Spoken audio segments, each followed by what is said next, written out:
This is your WCFW Daily News Roundup for 105.7 CFW in Chippewa Falls and 93.5 The Tap in Eau Claire.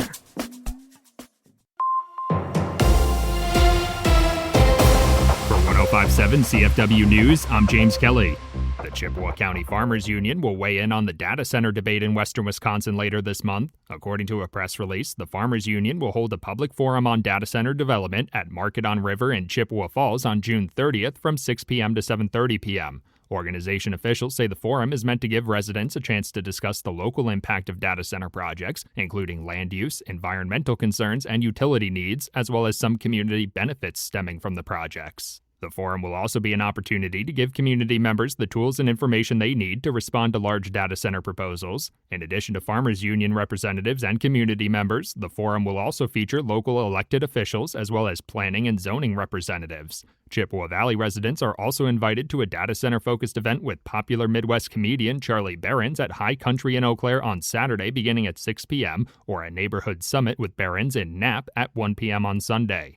State Senator Jeff Smith was in Altoona on Tuesday night, highlighting the need for additional protections for affordable housing. Affordable housing has been a major focus in the Chippewa Valley amid rising construction costs, a low vacancy rate, and a growing unhoused population over recent years. During the discussion with owners of manufactured homes, State Senator Smith also highlighted the need to protect Chippewa Valley residents from an increasingly common trend that sees investment groups buying up land and either sitting on those properties or increasing the prices and rent.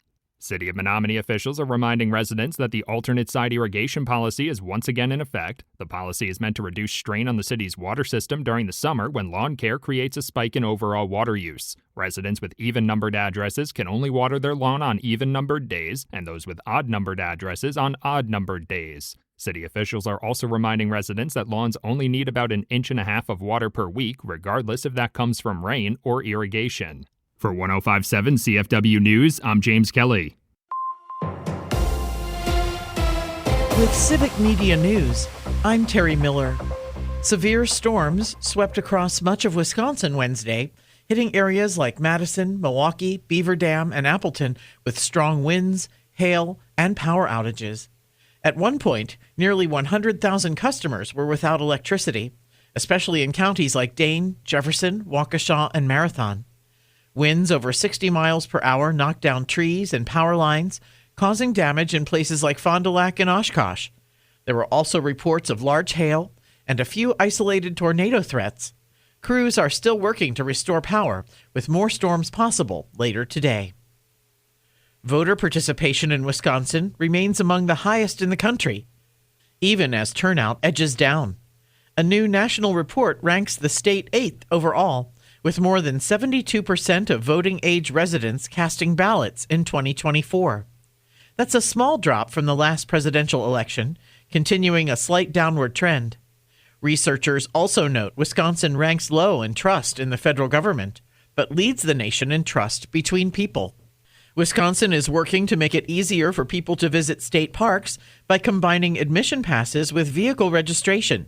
State leaders say the partnership could simplify how residents pay for park access and plan trips. The effort is being led by WisDOT, the DNR, and Travel Wisconsin. They'll outline the details at a news conference this morning at Lake Kagansa State Park. And a strong spring turkey hunt in Wisconsin brought in nearly 48,000 birds. The DNR data puts this year's total well above recent averages. Experts say favorable weather has helped birds survive and reproduce. The season wrapped up May 26th. And officials say interest remains high, with more than 235,000 permits issued. More news can be found at civicmedia.us.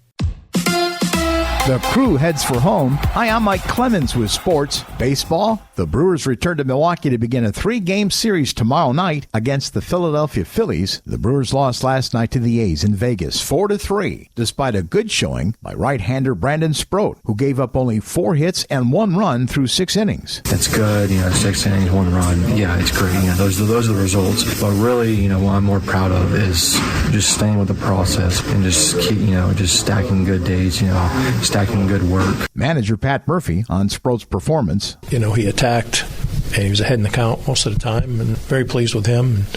To go as long as he did, that's pretty good. Deserved to win. NFL, Tucker Kraft telling reporters at minicamp he thinks he could be ready by week 1 against the Vikings. NBA, the Knicks were down 29 points and still came back to win 107-106 over the Spurs to take Game 4. It's the greatest comeback in finals history. With Sports, I'm Mike Clemens.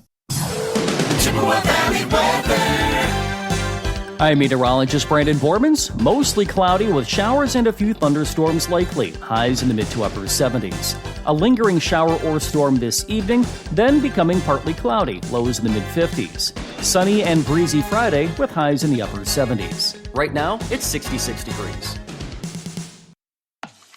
That's your WCFW and the TAP Daily News Roundup from Civic Media. Subscribe to this podcast on Spotify, Apple, or wherever you find your podcasts. Find more news at WCFW.FM or thetap.fm.